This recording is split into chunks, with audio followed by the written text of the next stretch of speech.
Hi friends, Jessie here from jessiebanks.com and welcome back to another video. So today what I have for you guys is I am pulling out the Let's Curl Up stamp set here from the MFT release in December where I was guest designing for them. That was awesome. I really enjoy when they asked me, and I'm going to be using my Karin Brush Markers.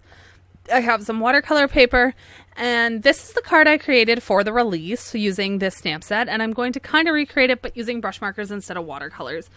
So the paper I am using here is 250-pound Bockingford paper. It's a cellulose paper, so it's not cotton. It's relatively inexpensive considering how thick it is. It's 250 pounds. It's a very thick paper. I'm going to stamp on it using the Fade Out ink from Ink on 3. I've really started to love this ink. So that paper I found is fantastic for these. I'm starting off here with the almond color, and I'm just going to add a little bit to the paper in different areas and then blend it out with some clean clear water. That's the process through this entire thing.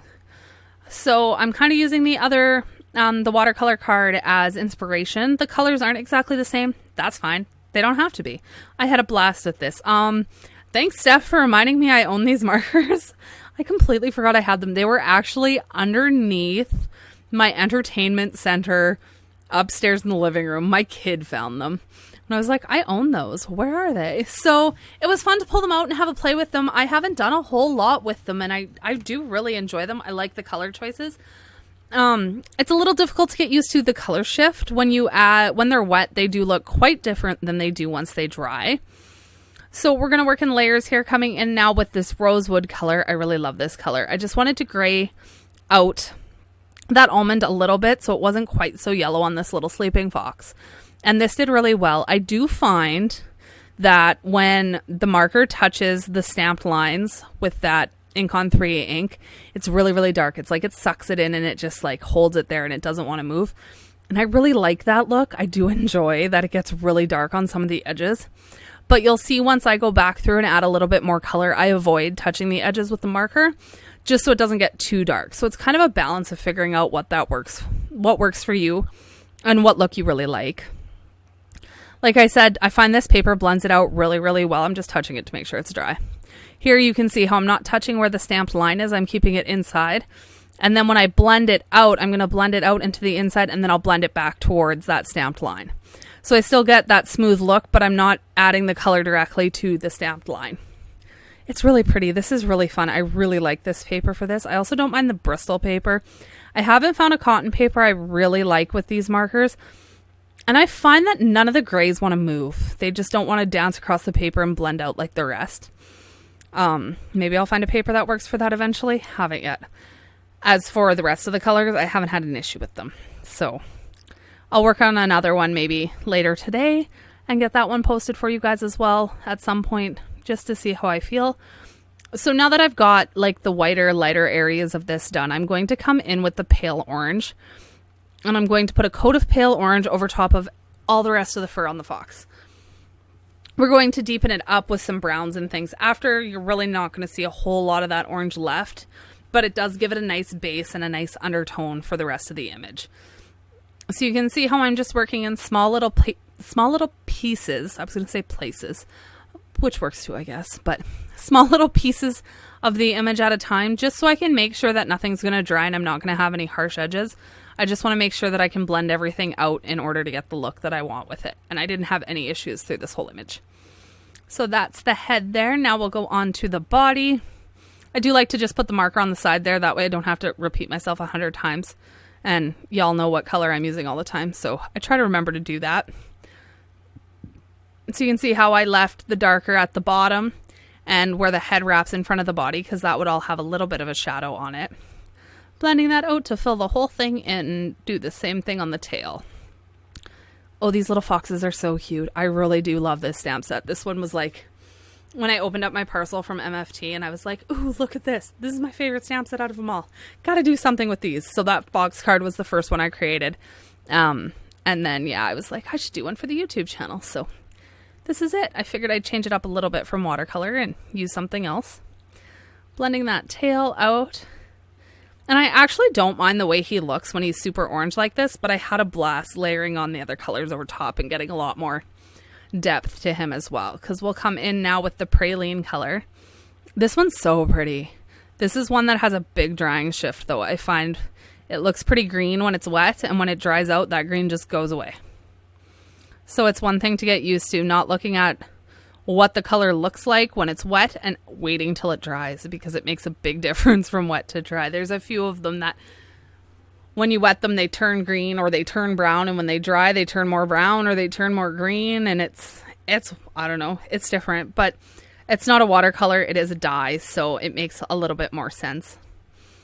And you can see how that just changes the color so drastically on our little fox here, just putting that over top of the orange. That orange does still glow through, and you still get a little bit of that undertone with it. It was fun. This card was a blast. I enjoyed just hanging out downstairs for, I think it took me like half hour, 45 minutes to do this one, and just painting. It's one of my favorite things. So, and now that it's wintertime, I'm home a lot, so I'm in the basement a lot in the craft area. Moving on to the rest of the body now, and again, it's the same thing. You can see how I'm staying away from the stamped line of the head there, just because I don't want to make that side of his cheek end up really, really dark. So I kept it away as much as I could, and then I'll just blend it right in tight to the head there. Just didn't want it to be too much of a black line there. And you can see how green that color looks now compared to what the head looks like. It's, I don't know, that drying shift just absolutely floors me. I think it's crazy. Finishing up on the tail, doing that bottom half and where it pinches into the body, and then we'll do underneath of the face and stuff where he's resting his face on top of his fluffy little tail there, because it's super cute. I hope everybody's doing well. I hope you're enjoying winter if you're in my area of the world, summer if you're in Australia. That's crazy. I could not imagine Christmas in summer. Anyway, random tangent. Sorry about that. We have a ton of snow. The fiance and the boy have been snowboarding like crazy. Caleb got a new snowboard this year, so he's super excited about that. It's been good. We're good. It's quiet. We're currently not allowed to have anybody over.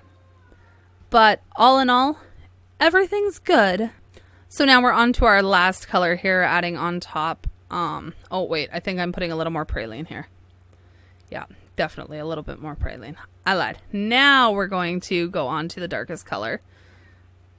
Maybe that other one was too. No, it was. Anyway, this is henna. I don't know where the lid is.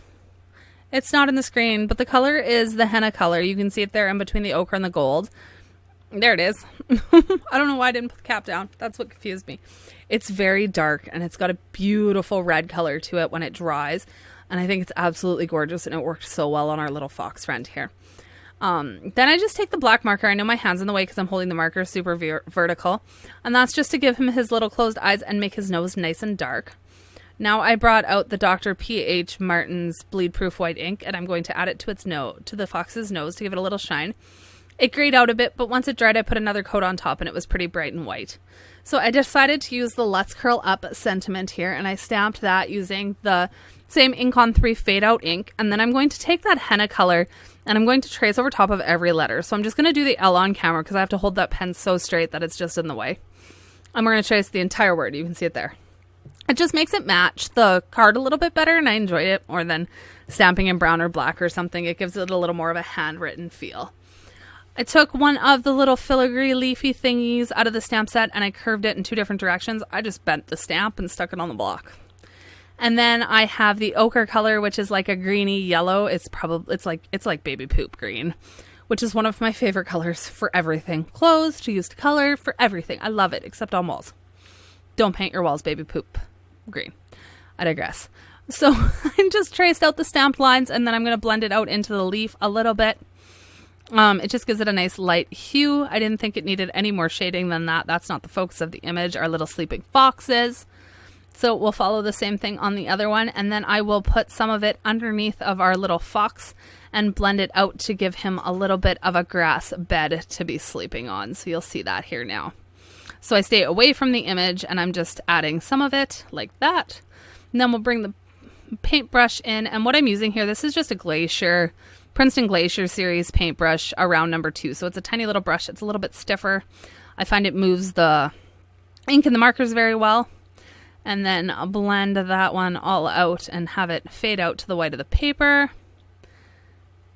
It's so cute, you guys. I'm so happy with the way this card came out. I really can't decide if I like the watercolor one or the brush marker one better, but they're both adorable. So I'm going to mount that on some Jelly Bean Green cardstock from My Favorite Things, put it on an A2 size, a top folding card base, and that's it for today's card. I hope you guys enjoyed. If you aren't subscribed to my channel, I would love for you to subscribe. If you did enjoy the video, please give it a thumbs up. It helps me and the channel out a whole bunch. All of the links to everything will be in the description box below, and if you have any questions, leave me a comment. I will see you guys very soon for another one. Bye for now.